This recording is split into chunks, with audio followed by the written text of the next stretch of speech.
Welcome children. Here I am to discuss the next topic of chapter 1 of class 10th geography, that is part 9 of my series of lecture, in which today I am going to discuss about soils of India. Indian soils are outcome of following factors. First, variation in relief. You know, India has three distinct relief features: Himalayan mountain system and southern mountain system, plateau system of south and northeastern region Meghalaya, and then we have plain regions. Then soil is the outcome of forces of erosion and denudation like water, because India is a humid region where number of swift flowing rivers determine the nature of soil.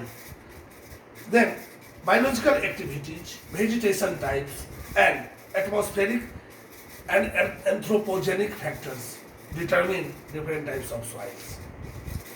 If we classify soils of India according to soil science of India, we have broadly 6 types of soil. They are alluvial soil, black soil, red soil, laterite soil, desert soil, and mountain soil. Let me begin with the discussion of alluvial soil. The term alluvium is ex situ soil because it is transported soil. It is formed in higher reaches of mountain from where it is brought to lower areas by agents of nature like glacier and rivers. Alluvial soil in India is regionally 2 types. One is inland alluvium formed by rivers Indus and its tributaries, Ganga and its tributaries, and Brahmaputra and its tributaries. So they are called as central plains of India. Then another region is the coastal plain where deltaic alluvium and coastal alluvium are important ingredients. As far as alluvial soil is concerned, then in inland alluvium, deposition is made by river Indus and its tributaries like Jhelum, Satluj, Beas, Chenab, and Ravi, and it forms Punjab plain.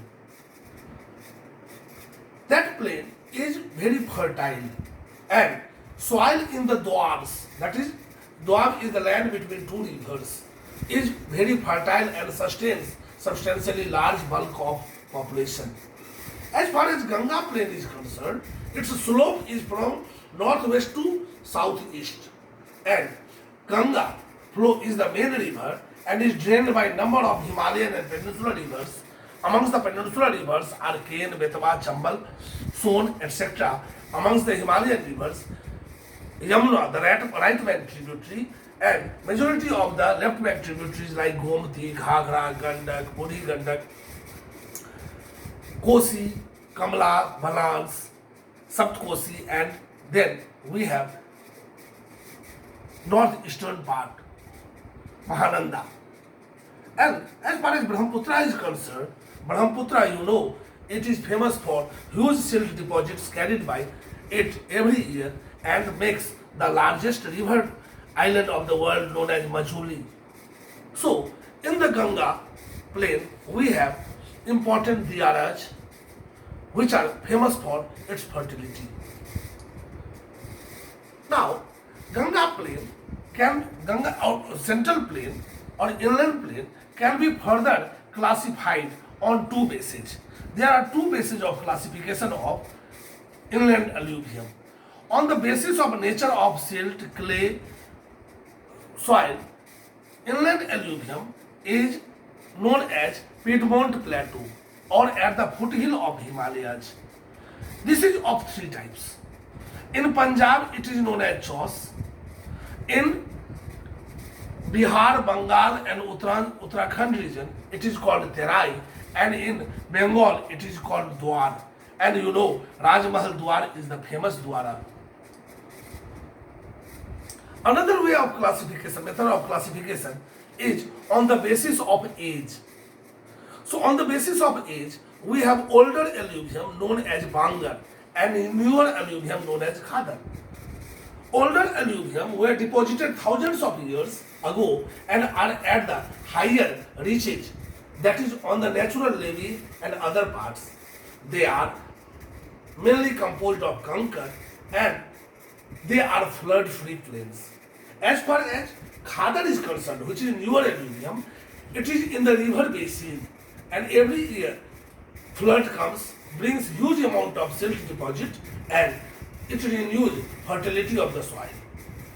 If we compare the fertility between Bangar and Khadar, then of course Khadar is more fertile than Bangar.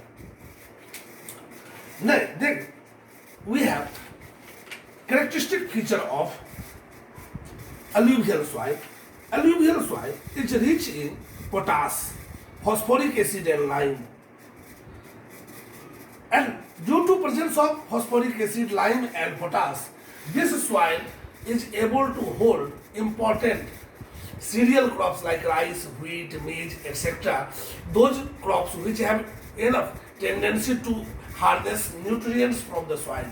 So those ingredients are responsible for replenishing every year in those soil to give support to millions of billions of people in this region.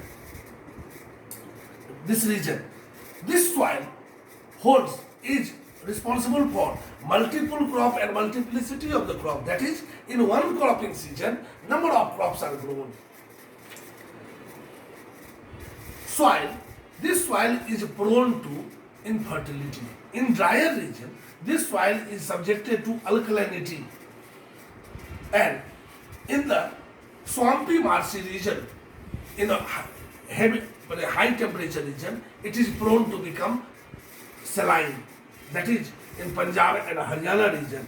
But this soil responds very high to fertility.